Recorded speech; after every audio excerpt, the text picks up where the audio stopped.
I have to say all of them, but if I had to pick one, I would definitely say Zoleka Mandela, the granddaughter of Nelson Mandela. When I started chatting to her, I really couldn't believe her strength and courage with all that she's been through with her cancer journey and some of the tough life lessons that she's went through. And it's so inspiring to see really the growth that she has went through. And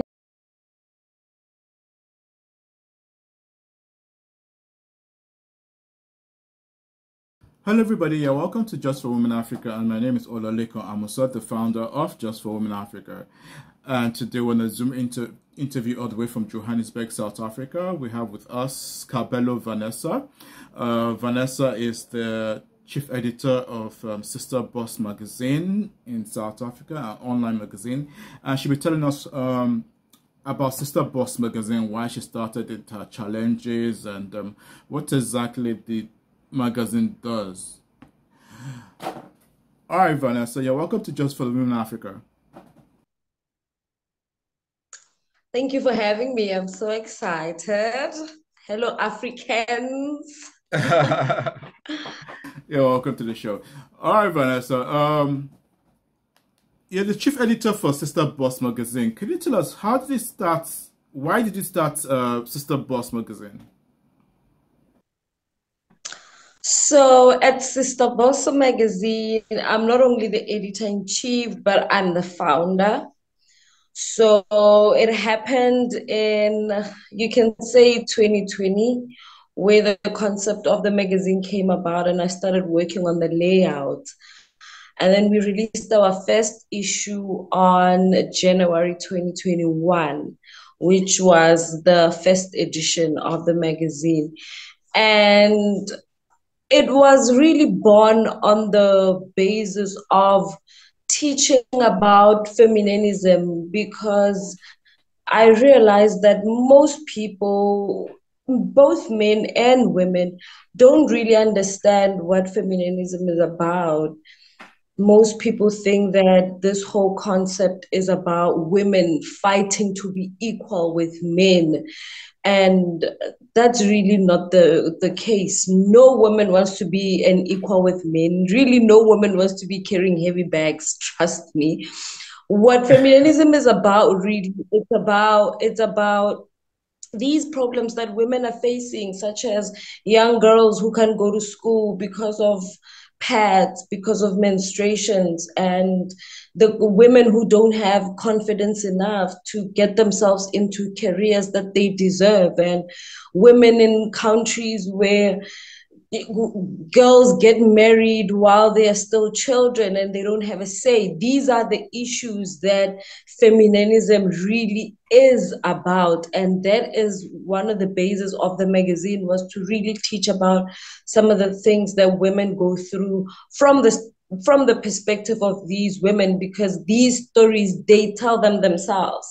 We only deliver the stories of their lives and really the challenges they went through and the beautiful stories that they became, because at the end of the day, these women are very inspirational and all of their stories are very empowering, and they show that indeed it's so important to have such platforms where women can just talk about whatever it is they want to talk about without boundaries and, you know, restrictions. Okay, that's interesting. That's interesting. Okay, you've mentioned out the what the magazine entails to do. So, now that you set up the magazine and you've started publishing online, how do you go about raising up all these issues so that people are aware that, you know, these are the challenges that women go through, and how to tackle it?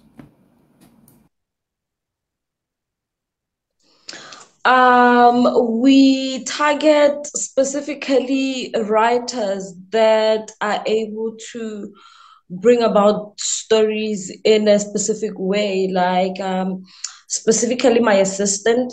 She is one of the people who writes for particularly women, but also the stories that these women provide become that the soundtrack really of what is it that we are looking for.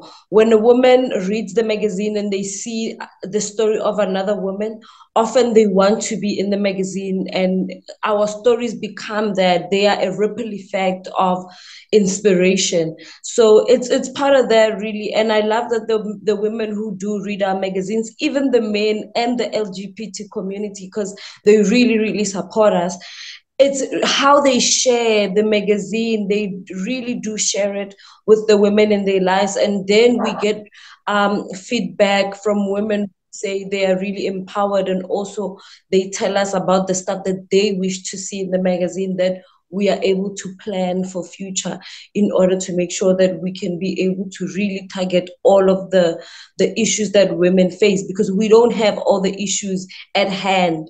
But the more women we meet, the more stories we hear, the more we can broaden our scope of what is it that we write about, and how far can we go with really tackling these issues and making sure that we don't only tackle them, but we involve women in how do we solve them, how do we make this better as a collective.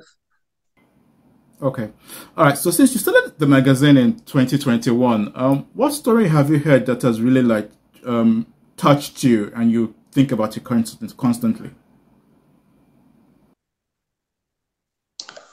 You mean from the women that are featured? Exactly.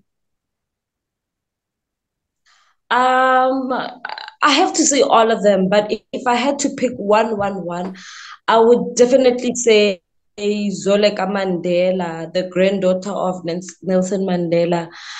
When I started chatting to her, I really couldn't believe her strength and courage with all that she's been through with her cancer journey, and some of the tough life lessons that she's went through. And it's so inspiring to see really the growth that she has went through, and some of the women that comment on her social media about how empowered they are with the decisions that she makes, the lifestyle choices, with how she has managed to change her life to this day. And recently she got diagnosed with cancer again, and this is after being a cancer survivor. And you can imagine how now that has become a new journey of self-improvement, self-empowerment. So that story for me keeps on going. Even now as a team, we're trying to figure out how can we still bring about her story to the people, because it's still very impactful. So many women are going through what she's going through, not only because of cancer, but because of other illnesses, where they need that somebody stronger. When you see somebody who looks stronger than you, it uplifts you somehow. Yeah. So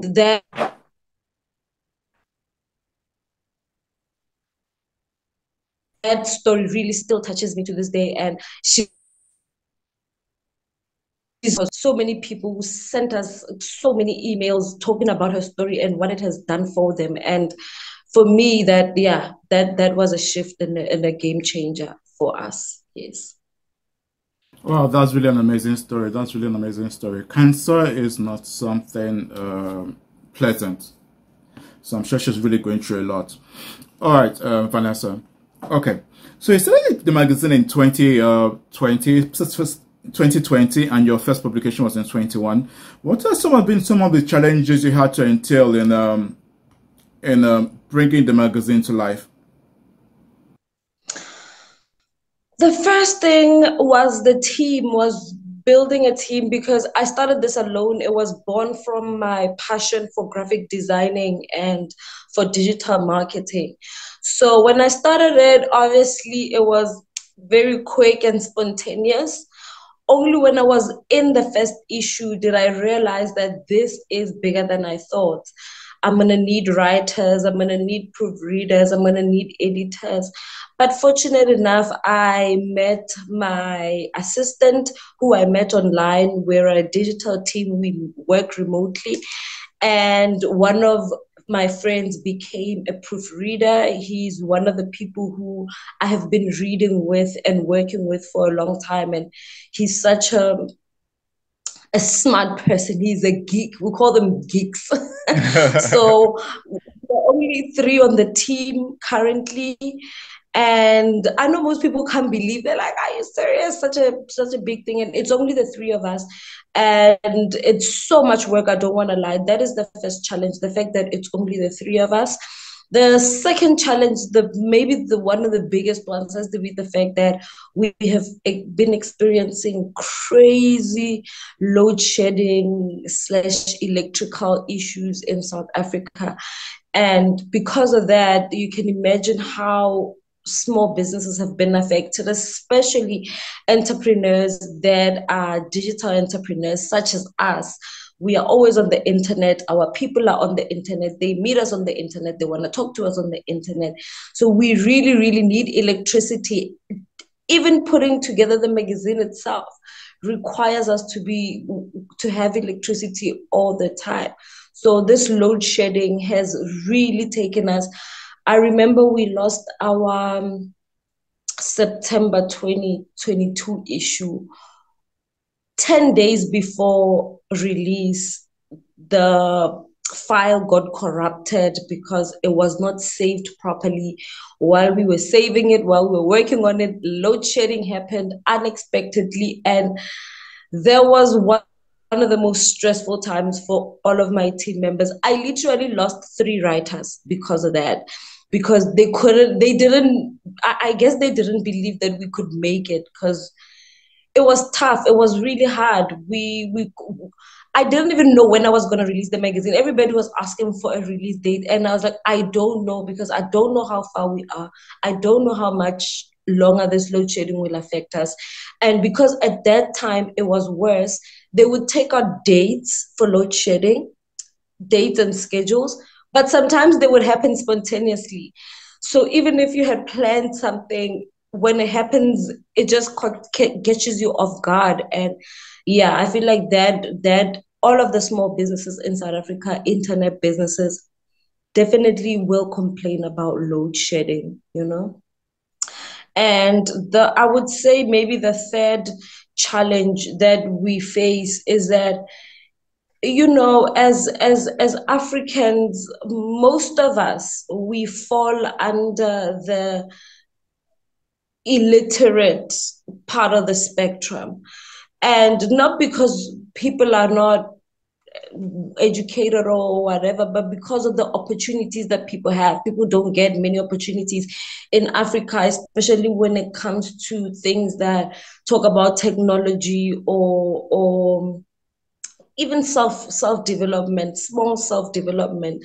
So we always have to help our women when it comes to typing emails and responses and um, writing out things in a professional way, where sometimes even computer, how to type, how to send a document in PDF, in Word form, just simple things that will help us operate better. And half of the time, those things, they really, really take our time.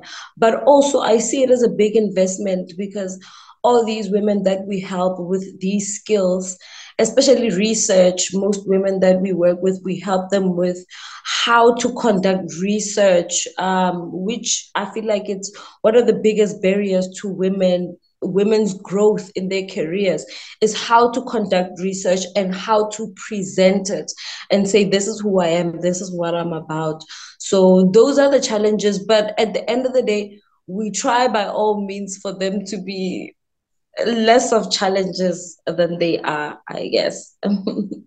Well, those are a lot of challenges. I can imagine what you go through with electricity, having to go on and off, can make things really unproductive. Really unproductive. Okay.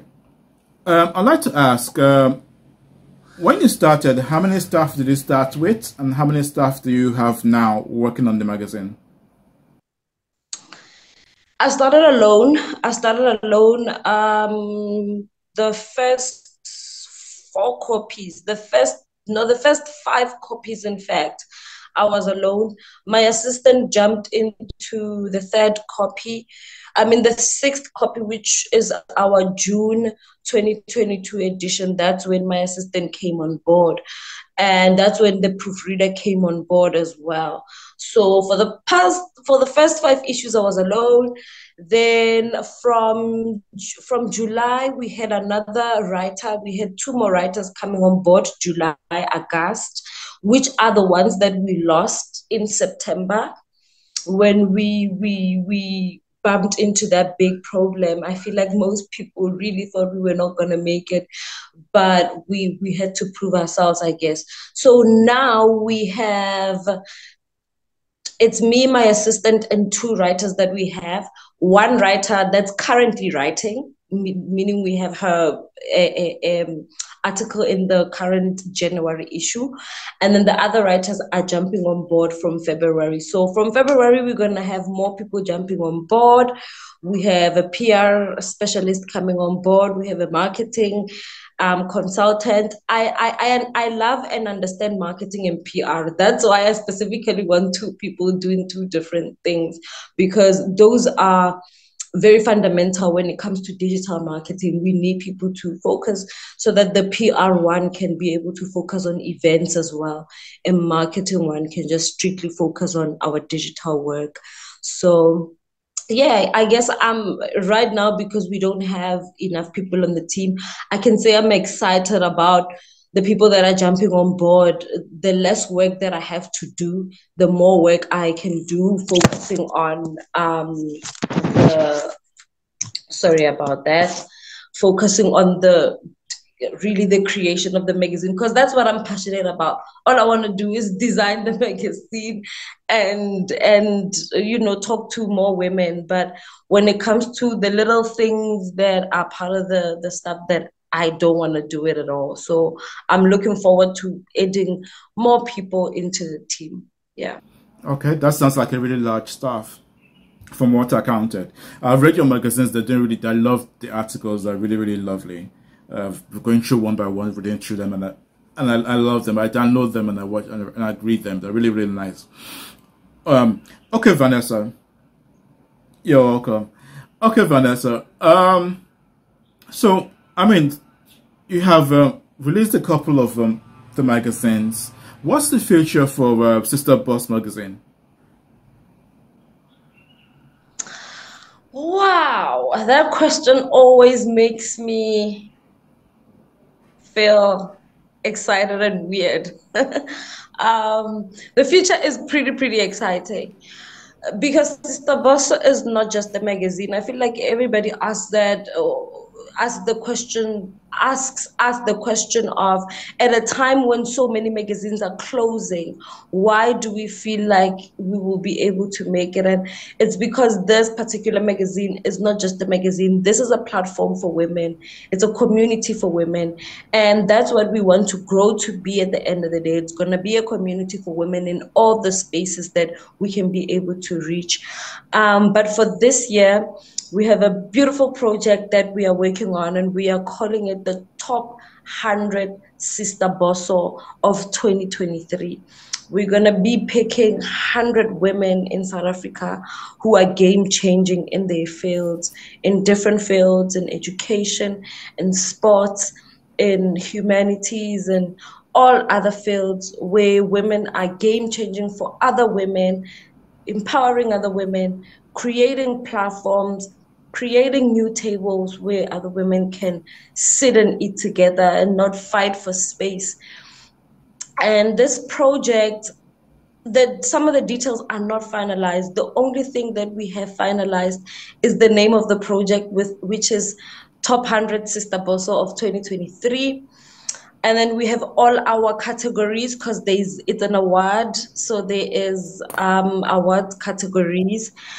We're going to have sponsors. We have local brands that we're looking at, that some of them are already interested, because some of the information is already in the magazine, whoever's interested. And it's really going to be exciting. The mission here with this project is to tap into the women who are in the rural areas and who are really game changing in the rural areas. Personally, I'm from the rural areas of South Africa. I'm from a village called Pankop in Mpumalanga. And it's such places where inspiration is really hard to come across. And for a person to wake up one day and follow their dreams, they need to have really seen something that can light up the fire in them. So that's the mission with this project, to be able to go back to the villages, some of the villages of South Africa, and empower the women that are there to say, we can do this one woman at a time. Okay, that sounds fantastic. That sounds fantastic. All right, Vanessa. Which brings me to my next question. And also that you focus a lot on women in South Africa, do you intend on expanding it to talk about other women, in other parts of South Africa or East Africa or West Africa? We definitely are interested. We have been sending out emails to more women that are outside South Africa. So far, we've had responses in Botswana. We also have international women that we have been talking to. So definitely from our March edition, March 2023, we're going to have international features in there. We're also going to have an international cover. Exciting thing is that last year in August 2022 in South Africa, August is National Women's Month. Okay, August. So to celebrate August 2022 Women's Month, we had 2 covers. And that was so well received that the team thought it would be amazing to celebrate the International Women's Day, March 2023, with 2 covers again, one international cover and one South African cover. So that's absolutely amazing. We have 2 covers for our March. That means we have 2 covers for our March 2023 edition. We have one international cover and one South African cover. I can't talk about the names so that we can have people downloading the things interested. But that is very interesting. But definitely this year we're gonna have more international covers, more African covers. That's something I'm very excited about because women in Africa are doing the most. Like I cannot even I get very emotional. I don't want to talk more about it on camera because I get very emotional talking about how game-changing women in Africa are.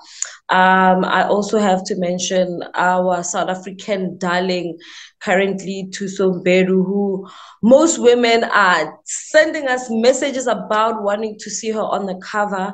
And she's such a big, big star immediately. I mean, at this particular moment where getting a hold of her and even setting up a process of the interview with her would take so long. But definitely that's something that, we are working on. And I mentioned her to say she is representing these women in Africa who they don't see boundaries when it comes to the work that they're doing and the life that they can live or the influence that they can have. I mean, Thuso spoke about her international dreams and goals 5, 6 years ago, and this day she's living those dreams. And all of the young girls in South Africa, they are so inspired, and it's such women that really keep us going. And we have to spotlight them so that more African girls can say, "This is possible for me. It's possible for me." I like that. Yeah, we need to spotlight the women so that other women can say that, be encouraged and say this, if they can do it, I can also do it. And we look forward to your International Women's Day cover. I can't wait for the articles to come out. I mean, having to have 2 covers, I mean, that's really thoughtful. I mean, it shows that you guys are really, really doing an amazing stuff. I love your articles and your magazine, by the way. All right. Much. You're welcome. All right, Vanessa. As we bring the interview to a close, what's your advice to women out there who feel that it's a man's world, they get harassed by women, by men sexually, there are lots of hurdles for them to cross over? What's basically your advice for them?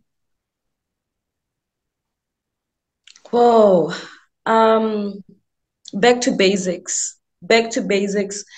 You know, as women, it's tough for us to hear the truth of treat yourself like a diamond. Treat yourself like a diamond in all kind of relationships, including the relationship with yourself, until you learn and really exercise that self-love, that self-acceptance, and even those self-introspection now and again. You'll get to a point where you see yourself for who you are. You understand your dreams, you understand your boundaries. You won't negotiate who you are, you won't negotiate what you're about and what you come with. And you'll be able to sit in tables where you are seen, where you don't have to shove your chair in just to be able to have a sit and have a voice. So women, we need to look at other women and feel empowered and not feel intimidated. I can sense some women who, when they see the magazine, they feel intimidated. Maybe they feel intimidated because of my skill, but I approach these women because I see their skill and their potential just as they see me.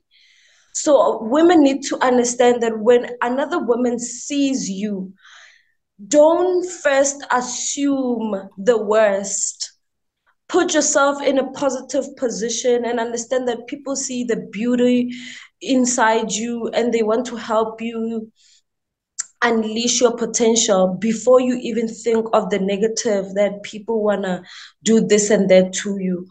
I totally agree with you. You need to fight for what you believe in and fight for what you want. You know, if not, you can get ahead, and women need to do that. All right, Vanessa. Okay, Vanessa, as we bring the interview to a close, for people who are watching the interview, who have loved the interview, loved the cover pages I've been showing, and would love to get in touch with you or would love to go read the magazine, could you give out your contact details? Yes, yes, yes. I'm trying to remember the code. Okay, +27. So for WhatsApp specifically, because I prefer WhatsApp, I feel like it's more convenient when it comes to those one-on-one conversations. For WhatsApp is +27840959593. And then for my email, it's sistabosso@gmail.com. And it's written like this: SISTABOSSO